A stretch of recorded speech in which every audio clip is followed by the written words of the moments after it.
One word. One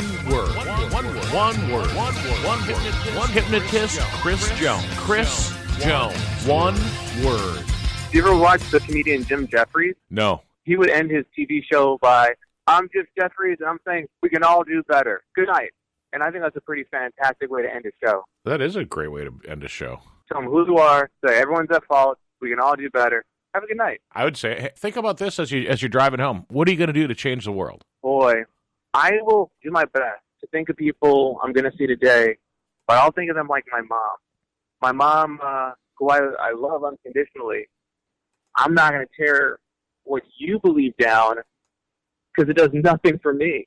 Me being right does not help you. Is it hard to think about things that way? You know, if you being right doesn't, absolutely. You know. I think it's, I said it really well. I don't want to brag, but like, me being right does not help you sometimes. Maybe it will. Like, if we're going the wrong way and the GPS is wrong, that would help us both. But if it's just your belief and it makes you happy, yeah, fine. Van Halen's the best band ever. Why do I care? Sure. Go through life thinking that. That doesn't add a second to my life. Exactly. You know, speaking of family, let's delve into this since, you know, we're close to Christmas. Let's talk about, you know, Christmas and, you know, celebrating holidays and stuff. How do you do it? You're a newly married guy, you know, are you going to change some of the things that you do as a married guy as you did before you were married? Well, I hate to sound like an old person, but I feel very happy just to have my wife and to be next to her. And I mean that sincerely. Like, she fell asleep last night relatively early, and I, you know, went to the room and watched a movie, but I kept sneaking away, making sure she was asleep. And I was like, I am really very happy this holiday. Like, she's all I want. Holding her hand while I sleep is amazing. I don't need anything. As long as I can be next to her, that's my Christmas present. But collectively, we're going to do a white elephant gift for the family because she has so many nieces and nephews. I'll probably get them all something from the dollar store, like a piggy bank from the dollar store with $5 in there. Like, save your money, kids. Does Stacy know that you feel that way about her? Does she know that she is the gift that you love? I hope so, because I definitely didn't buy her anything. Did you tell her that? Honestly, you should tell her. You should tell her exactly. Exactly what you just told me. You should tell her that, or write it down. Put it in a card. Yeah. Or put this on a CD because she does a CD player in her car, and she can listen to us. Hey, sweetie pie, you're listening to us right now. Merry Christmas. BS with Bob and Chris, your husband. Like, you have to clarify your husband. Your husband. Me, your husband. It's Chris. The man you married. Remember me? And this morning? That is so... I got to clarify who the hell... Yeah, I know who BS with Bob is, but who the hell is this Chris character? I know, right? That's so funny. That's funny. But yeah, I remember Bob. Bob's funny. So what about plans for the new year? I know that you're off until after the 1st of January. Yeah, I sure am. My friend Rachel recently got married to a gentleman who was born in Bolivia. So we're going to go to Bolivia for the wedding, and we'll return New Year's Eve. So we may or may not be in an airport when the ball drops. We'll find out. Do you have a vision for 2020? I like the way you said that. I think I'm going to try to suggest more things without telling people things. Not more passive, but let people make their own decisions. That's my hope for 2020 when I'm on stage. Still want to be on stage. I still want to think about teaching somehow, some way. But people are going to believe whatever they believe. Like, I'm listening to the impeachment back and forth. I'll just maybe suggest things. Like, here's some ideas. You create your own hypothesis. So this is what I'm suggesting based on the information I have at this point. What are your plans for 2020? My plans for 2020 are to continue to grow my business, to grow my podcasting business, I try to be a good person all the time. And I mean, I think I achieve that most of the time. I mean, sometimes I don't. I mean, we all have our downfalls and things that maybe we're not doing right. But I mean, I'll try to do the right thing as I tend to try to do all the time. Try not to be so judgmental because I think that all of us are judgmental in a way, in you know, and I'm going to try to be a better dad and husband. So that's what that sounds like a good thing. That's what my plans for 2020 are, or 2020 include. All very good thing. Yeah, I think slowing down in 2020 is important too. Slowing down? Yeah. What do you mean? A lot of mistakes I make a lot of mistakes because I'm trying to do everything as fast as I can. And I'm literally driving to Burlington, Wisconsin right now. Last time I was here, I was doing a fundraiser, and there was a couch on the side of the street, and it said free couch. And I was like, oh, man, I'm going to donate that. 2 good deeds in one day. So I'm putting it into the back of my car, and my friends helped me push it. I'm like, yes, it's going to fit. And I shut the tailgate, and I shatter my glass. Oh, no. If I would have spent another 10 seconds, no one was hurt, fortunately. It was safety glass.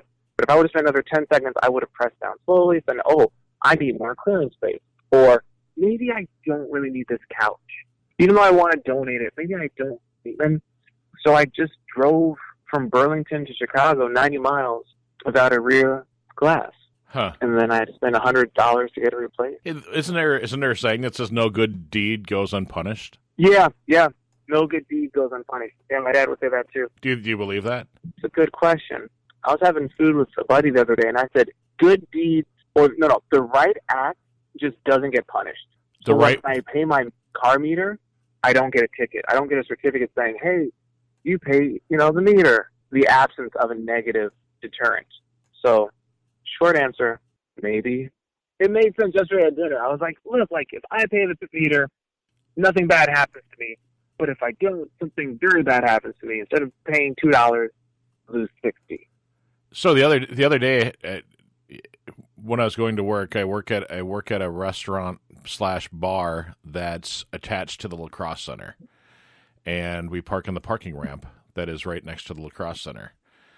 I am supposed to register my vehicle when I go to work, so I put my license plate in the kiosk, and when I do that, I get 3 hours worth of free parking. Then I pay parking after that.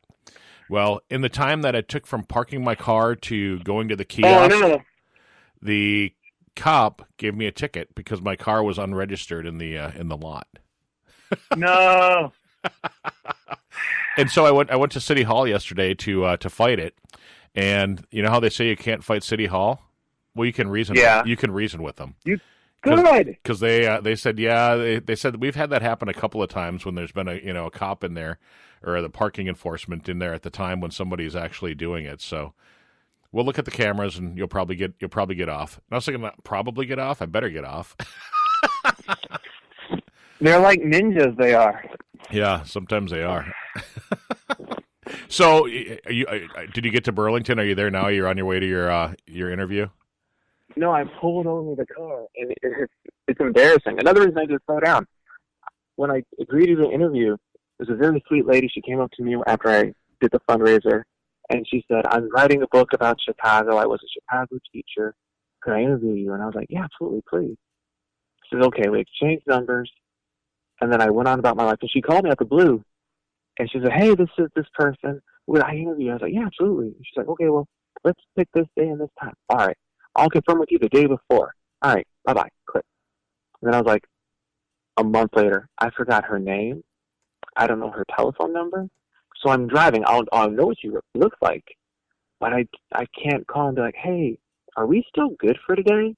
Oh, wow. So I'm going to sit there and hopefully she shows up at 11:30. And I'll probably give her till 12:20. If she's not there by then, I'll hit the dusty trail for my Trump rally. I think one of your goals for next year, Chris, should be to get a better way of writing down your appointments. That's real. Man, that's slow awesome. down, write it down. Slow down, and exactly. But it's funny in some aspects of your life you're great at that, and in your professionalism and your professional side you're great at that, but on your personal side not so much, huh? You're kind. No, I think my professional side is I pay people before they do a service, or I make sure they have accommodations when they're going to work for me. That's fine. But the whole planning day of, I've never been good at planning ahead. I just make sure that I try my best not to owe anyone money. That's the only thing. Because if they're saying, hey, man, I'm like, oh, I don't want that over my head. That's weird because you're one of my few clients that actually pay me ahead. Most of my clients pay me as we do it, and you're one of my clients that pays me ahead. And we're on actually podcast number 14, And boom, so, boom, boom. I know. So I mean, it's been a fantastic ride. I really appreciate it, man. Absolutely. Happy New Year, Chris. 2020. The 90s are done, man. They're done. The 90s have been done for 20 years. Oh, shit. That's funny. I'm ending with that. We're done. That's funny. I need to slow down and appreciate the 2000s. Hey, the 90s are done. Well, hell yeah, they are. Find entertainer and hypnotist Chris Jones at hypnotistchrisjones.com. The One Word Chris Jones Podcast, a podcast for higher production.